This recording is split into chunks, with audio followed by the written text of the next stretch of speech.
लक्ष्मी का अपने घर में पूरा दबदबा था। हिटलर की तरह वो सारा काम अपने पति और बेटे से करवाती। धीरे धीरे उसके पति की तबीयत खराब रहने लगी। सुनो जी, अब आप बुजुर्ग हो गए हो, काम में भी अब हाथ आपके फुर्ती से नहीं चलते। अरे भाग्यवान, भगवान से डर। तुझसे मैंने शादी अपने इकलौते बेटे के अच्छे पालन पोषण के लिए की थी, लेकिन तूने तो उसका बेड़ा गर्क कर दिया। मैंने क्या किया? पढ़ाया लिखाया, अब नौकरी नहीं लग रही तो मैं कैसे जिम्मेदार हो गई? अब घर में बैठकर रोटी तोड़ रहा था तो मैंने कहा काम ही कर ले। एक तो भला करो और ऊपर से बातें सुनो। तभी सारंग वहां आ जाता है। बहुत भूख लगी है माँ, कुछ खाने को दे दो। अब तुम्हारे पापा का हाथ तो चल नहीं रहा है, मैं ही जा रही हूँ आज किचन में, बनाती हूँ कुछ। हे भगवान, कैसे होगा इतना काम मुझसे?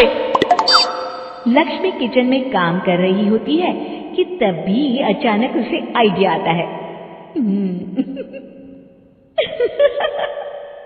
अरे मैं भी ना, अरे यहाँ तो फ्री की नौकरानी ला सकती हूँ मैं, फिर मैं क्यों खाना बना रही हूँ? उस दिन लक्ष्मी सारंग की पसंद का खाना बनाती है और बैठकर उसे बड़े ही प्यार से खिलाती है। खा ले बेटा, खा ले, पेट भर के खा ले। अरे रुक, मैं तेरे लिए ना गर्मा गर्म रोटियां लाती हूँ। सारंग और उसके पिता एक दूसरे की ओर बड़े ही हैरानी से देखते हैं। बेटा सारंग, जरूर दाल में कुछ काला है, वरना ये औरत तो हमें बासी खाना भी सुकून से ना खाने दे। सुनील की बात लक्ष्मी सुन लेती है और जोर जोर से चिल्लाने लगती है।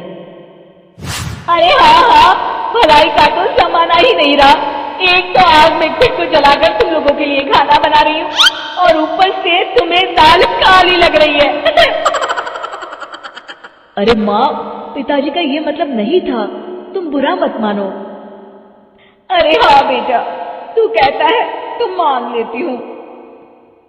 लक्ष्मी सारंग के पास बड़े ही प्यार से बैठ जाती है और फिर कहती है, बेटा मैंने ना तेरी शादी करने की सोच ली है। अब तेरे पिताजी के हाथ भी नहीं चलते तो सोच रही हूँ तेरे लिए बीवी ले आऊं।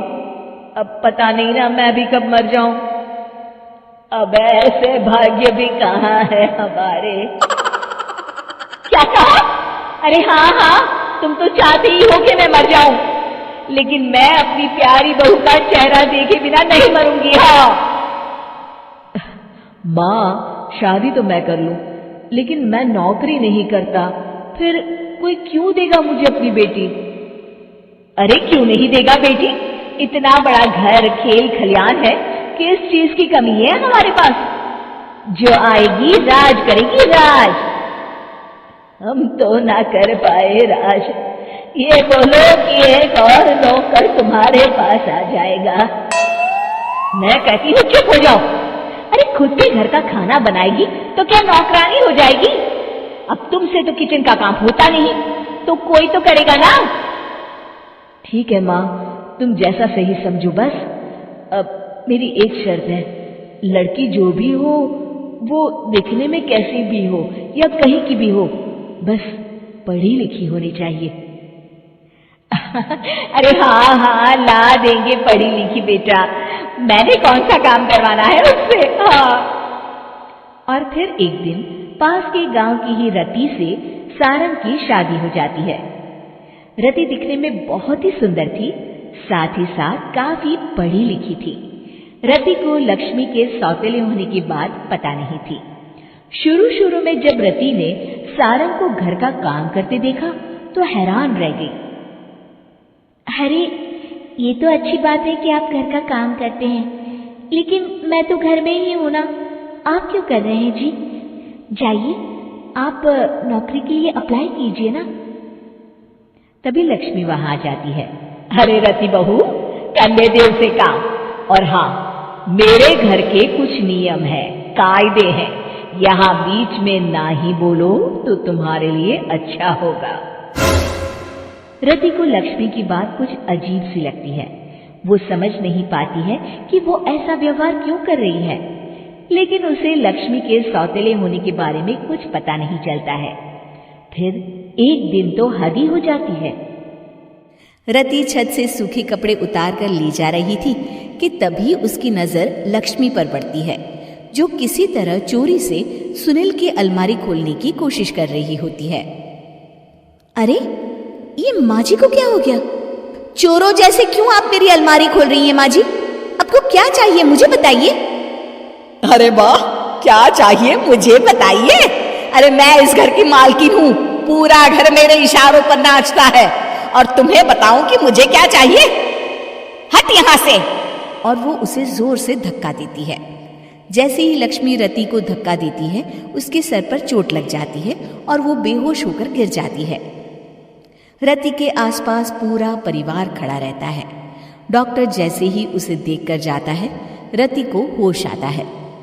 अरे बेटा, तुम दूर क्यों खड़े हो? मेरे पास आओ, मैं तुम्हारी माँ हूँ, कमला। रति के मुंह से लक्ष्मी सारंग की माँ का नाम सुनती है तो हैरान सी रह जाती है। क्या बोला रति बहू? चुप कर डायन, तूने मेरे पति और बेटे का हाल बेहाल कर दिया। अब तू मेरी बहू को भी गुलाम बनाना चाहती है? रुक, अभी मजा चखाती हूँ। ये कहकर जैसे उसे पकड़ने की कोशिश करती है, लक्ष्मी वहां से भाग जाती है। लक्ष्मी के जाने के बाद रति अपने ससुर और पति की तरफ देखकर मुस्कुरा देती है। दोनों समझ जाते हैं कि ये रति की चाल है। अगली सुबह लक्ष्मी का पति खाना लेकर खेत में जाने के लिए निकल ही रहा होता है कि लक्ष्मी उसे रोक देती है। अरे कहाँ चल दिए खाना लेकर? आज घर का काम कौन करेगा? तभी पीछे से रति आ जाती है और जोर से चिल्लाती है। कौन इनको काम पर जाने से रोक रहा है? मैं अभी उसे मजा चखाती हूँ। जैसे ही रति लक्ष्मी की तरफ बढ़ती है, लक्ष्मी घबरा जाती है।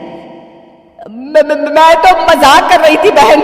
आखिर मैं कौन होती हूँ रोकने वाली? मैं तो बस ये पूछ रही थी कि घर का काम कौन करेगा। कौन क्या? तू करेगी? चल उठा झाड़ू और शुरू हो जा। लक्ष्मी पूरे घर में झाड़ू पोछा लगा रही होती है कि अचानक सामने सारंग खड़ा हो जाता है। अच्छा माँ, मैं काम पर जा रहा हूँ। रति के मामा की फैक्ट्री है, मैं वहां आज से मैनेजर के तौर पर काम करूंगा। सैलरी भी अच्छी है। अरे सारंग, तुझे क्या जरूरत पड़ गई काम करने की? और बेटा तू बाहर काम करेगा तो इस बड़े से घर को मैं कैसे संभालूंगी? अभी तो पूरा काम बाकी पड़ा है। तभी वहां रति आ जाती है। अरे बेटा सारंग, जा, नौकरी पे जा रहा है ना, जा। और हाँ, आते वक्त घर के लिए सब्जियां ले आना। ये लक्ष्मी बैठी बैठी मोटी हो रही है, जरा काम भी तो कर ले। सारंग के जाने के बाद, अच्छा लक्ष्मी, सुन जरा यहाँ।